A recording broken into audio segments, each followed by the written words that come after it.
வணக்கம்.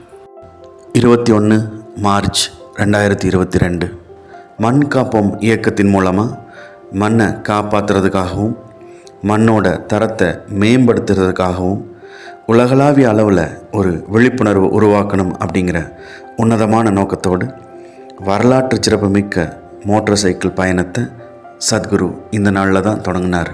லண்டன் நகரத்தில் இருந்து கோயம்புத்தூர் வர 27 தேசங்களை கடந்து கிட்டத்தட்ட 30,000 கிலோமீட்டர் மாபெரும் மோட்டார் சைக்கிள் பயணத்தை 100 நாட்களில் நிறைவேற்றினார்.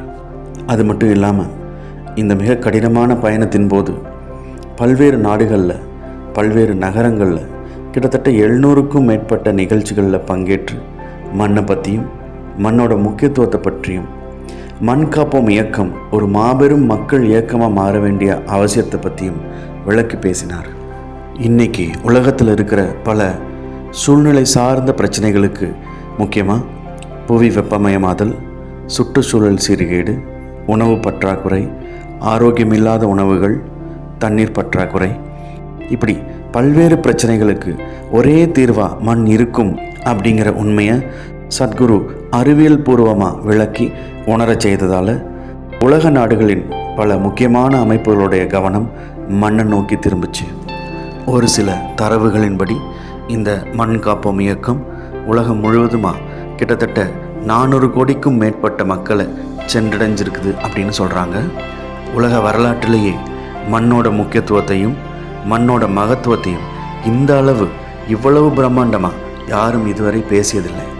இந்த மகத்தான பயணத்துக்கு அப்புறமா மண் பற்றிய விழிப்புணர்வு ஒரு பேசு பொருளாக மாறிடுச்சு.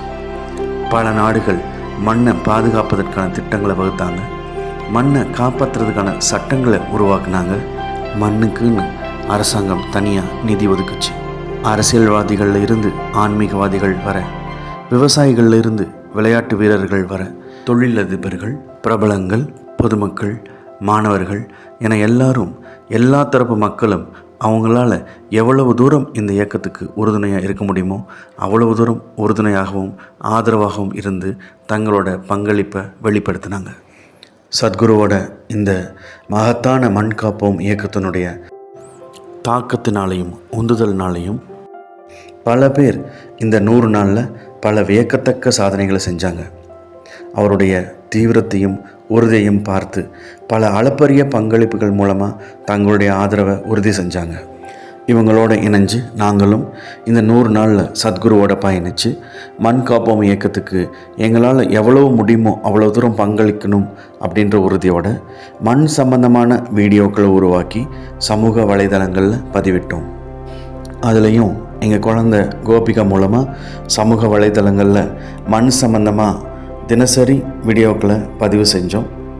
96 நாட்களில் கிட்டத்தட்ட 104 வீடியோ சமூக வலைதளங்களில் பதிவிட்டோம். அப்போ கோபிகாவுக்கு 2 வயசு தான். இந்த விழிப்புணர்வு வீடியோக்களுக்காக இந்தியன் புக் ஆஃப் ரெக்கார்ட்ஸ் அப்புறம் ஏஷியன் புக் ஆஃப் ரெக்கார்ட்ஸ் 2 வயது கோபிகாவை இளம் வயது சாதனையாளராக அங்கீகரித்தாங்க. இந்த 100 நாட்களில் கோபிகாவோட ஒரு வீடியோவையும் நாங்கள் உருவாக்கி சமூக வலைதளங்களில் பதிவு செஞ்சப்போ சத்குரு மண்ணை பற்றி பேசின சின்ன சின்ன விஷயங்களையும் புரிஞ்சு அதை பற்றி மேலும் மேலும் படித்து முழுமையாக உள்வாங்கி உணர ஆரம்பித்தோம். மண்ணோட தரத்துக்கும் நம்ம சாப்பிட்ற உணவோட தரத்துக்கும் நம்ம உடலுக்கும் இருக்கிற நெருங்கிய ஆழமான சம்பந்தத்தை புரிஞ்சுக்கிட்டோம். மண்ணில் அதோட கரிம அளவு குறைஞ்சு மண் தன்னுடைய தன்மையை இழந்து மணலாக பாலைவனமாக மாறிட்டு வருது அப்படின்ற ஒரு அபாயமான சூழ்நிலையை உணர்ந்து அதை தடுப்பதற்கு நம்ம ஒருத்தரும் நம்மால் எவ்வளவு செயல்பட முடியுமோ அவ்வளவு செயல்படணும் அப்படிங்கிற அவசியத்தையும் அவசரத்தையும் புரிஞ்சுக்கிட்டோம். மண்ணோட வளத்தை மேம்படுத்துறதுக்கு கால்நடைகளின் கழிவுகள், மரம் செடிகளின் இலை தழைகள் இந்த 2 மட்டுமே தேவை அப்படிங்கிற அடிப்படை உண்மையை புரிஞ்சுக்கிட்டோம். மண் காப்போம் இயக்கத்துக்கு நம்ம கொடுக்குற ஆதரவு, நம்ம செய்கிற செயல் இது நமக்கு மட்டும் இல்லை, முக்கியமாக நமக்கு அப்புறம் வர பல தலைமுறைகளுக்கானது அப்படிங்கிற அடிப்படையான உண்மையை புரிஞ்சுக்கிட்டோம்.